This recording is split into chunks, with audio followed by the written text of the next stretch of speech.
எல்லாத்துக்குமே அந்த பண விரயம் தெரியும். நிறுவனம் நடத்துற எல்லாத்துக்கும் பண விரயம் தெரியும். ஆனா மீதி இருக்கிற 3 விரயங்கள் இருக்கு.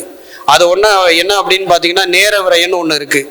அது என்னங்க நேர விரயம்? ஆமாங்க, நீங்க 10 பேர் எம்ப்ளாயி இருக்காங்கன்னா, உங்க டீம்ல 10 பேர் உங்க நிறுவனத்துல இருக்காங்கன்னா, அந்த 10 பேர் உங்களுக்காக 10 மணி நேரம் ஒர்க் பண்ணா 100 மணி நேரம்.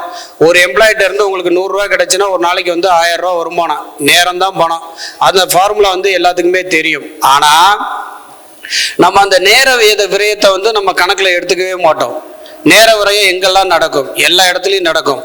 அதாவது ஒரு ஊழியர் இருக்காங்கன்னா, அந்த ஊழியர் அவங்களுடைய அறிவு, திறமை, உழைப்பு இதுல இருக்கிற வேறுபாட்டுலனால நமக்கு லாஸ் ஆகும். உதாரணத்துக்கு ஒரு மேனேஜர் போட்டிருக்கோம் அப்படின்னா, அந்த மேனேஜர் மாதம் ஒரு 30,000 40,000 சம்பாதிக்கிறோம், சம்பளம் கொடுக்குறோம். நம்ம அதுல அவர் ஒரு எக்ஸிக்யூட்டிவான வேலையை பார்த்தார்னா அவர் கொடுக்குற அந்த 40,000 ரூபாய் சம்பளம் வேஸ்ட். ஏன்னா எக்ஸிக்யூட்டிவ்க்கு நம்ம 15,000 - 20,000 ரூபாய் சம்பளம் கொடுப்போம். ஆனா இவருக்கு 40,000 ரூபாய் கொடுப்போம். அந்த மேனேஜர் போய் எக்ஸிக்யூட்டிவ் வேலையை அவர் அறியாமையே பார்த்துக்கிட்டு இருப்பார். அந்த இடத்துல நம்மளுக்கு ஒரு விரயம் நடக்கும். அதுக்கு பேர் நேர விரயம்.